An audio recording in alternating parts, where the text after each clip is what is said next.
how to pay off your mortgage in 5 to 7 years. 10 hacks to pay off your mortgage early. My name is Stephanie Weeks and I've been doing mortgages for 18 years.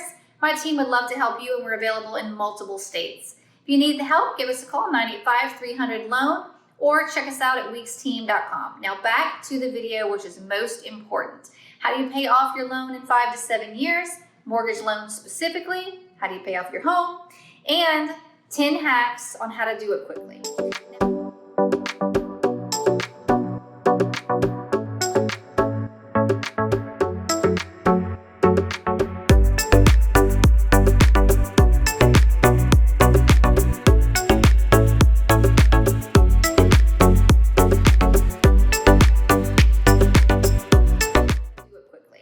Now, I have a love-hate relationship with this video and this topic. Why? Because I really want to approach something that is readily available to everybody.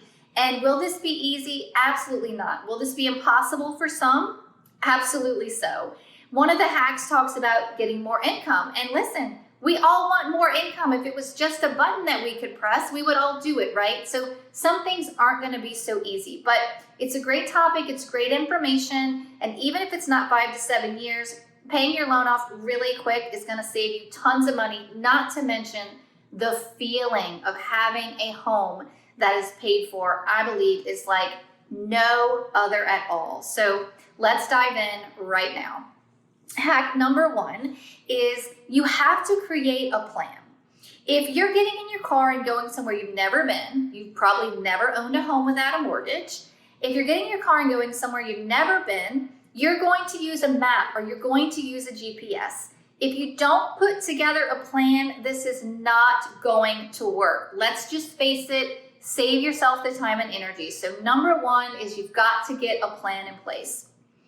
The second thing that is equally as important, if you have other debts such as auto loans, student loans, credit cards, you need to pay those off before you start focusing on paying down your mortgage. Why? Because almost all student loans, auto loans, and credit cards are higher interest rates than your mortgage, almost always.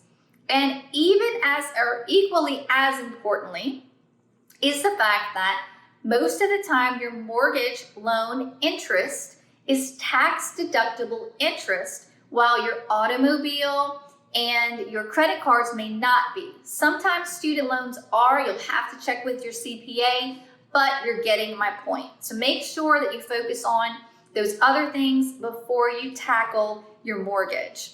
And besides the fact we all like wins, right? It's gonna feel great as a trial practice run to get the car paid off, get the student loans paid off, get the credit card paid off, and you're gonna feel really great and really confident at that point to go ahead and tackle the mortgage from there. Now, the next tip is very key. You've got to have your amortization schedule and you've got to be able to play with other amortization schedules. When you close on your home loan, you should always be provided with an amortization schedule. That's going to show you the repayment that you're making based on that exact term of loan. So whatever the rate is, at whatever the term is, it's going to show you at each payment how much is principal, how much is interest, and at each different payment and stage around what you're going to owe on, no, I'm going to say that again. Sorry, ignore owe because your payoff is higher than your balance. Around what your balance is going to be on the mortgage at those different particular points. Now, I am all about relationships and great loan officers, and there are a lot of them out there. You need to enact the help of or engage the help of your loan officer, because if your goal is to pay off in 5 years or 7 years or 11 years, whatever your number is based on your situation, they can provide you on your specific loan multiple amortization schedules to see what to do and how to do it and follow that roadmap at those different goals that you've set for yourself. So that's going to be helpful as well.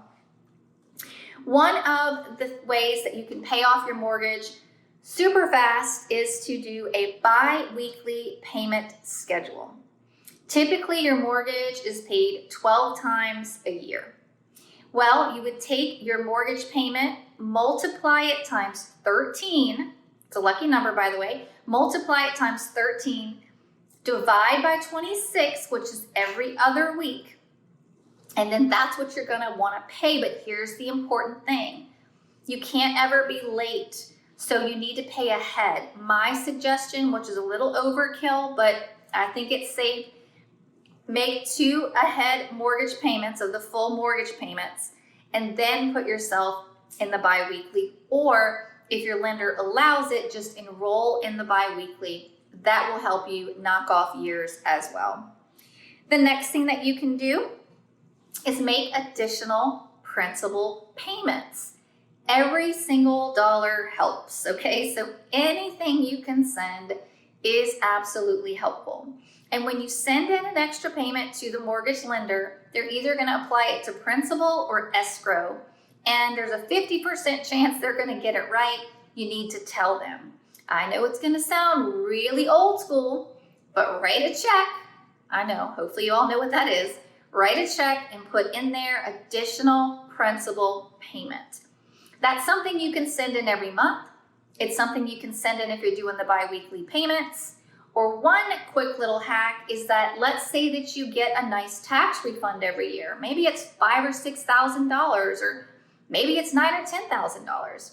Take that money and apply it to the principal of your mortgage every single year annually, and that's also going to expedite and pay that loan off a lot quicker. Another thing that you can do is, let's say that you come into a large sum of money. I'm talking 30, 40, 50, 60, 70, however many, tens of thousands of dollars. You can make a big principal payment or reduction to the mortgage, and you can ask the lender to recast your loan. That basically means that they're going to set you up on a new amortization schedule and a new payment schedule based on the new balance, based on the same terms that you had previously and what's left. So if you've got 25 years left, then they would re-amortize it over 25 years with the lower balance, because you're making the big principal payment. So that's another tip as well. Another thing that I should mention, even though it might not be real frequent right now because of the situation with the interest rates, but refinancing could be something. If you're able to get a lower interest rate and you can afford a shorter term, such as a 10 or a 15 or even a 20 if you have a 30, refinancing could be one step in the right direction, an additional hack in order to help you get that mortgage paid off a lot quicker. Now, I just want to say again, if you haven't liked or subscribed, please hit the like button. Please subscribe. It's just right there. Just get click, click. That's all you got to do is just hit a click. You know you want to do it. Go ahead and hit that subscribe button. Be sure to share this video with friends and family. Be sure to leave a comment, because I love chatting with you all back and forth.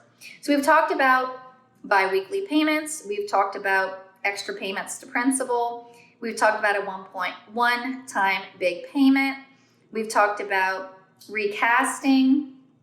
We've talked about refinancing. We've talked about paying off your other debts before we get to the mortgage and paying that down.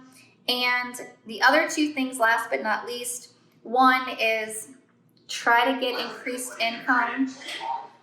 Try to get increased income and take that money and apply it to the mortgage to pay that down. Don't use that to go get yourself into more debt or have more money for spending. Try to use that extra income to get yourself out of that mortgage. And last but not least is the whole fact of, don't take out a high mortgage if you don't have to.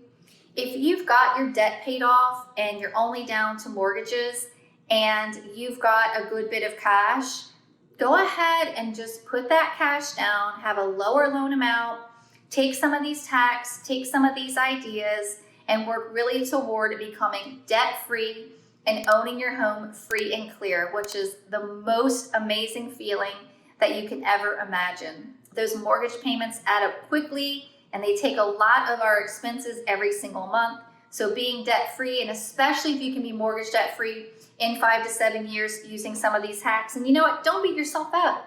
If you're able to do this in 10 or 15 years, that's pretty darn awesome, because a lot of people take 30 years to get this done. I hope you find this helpful, and I look forward to seeing you in the next one.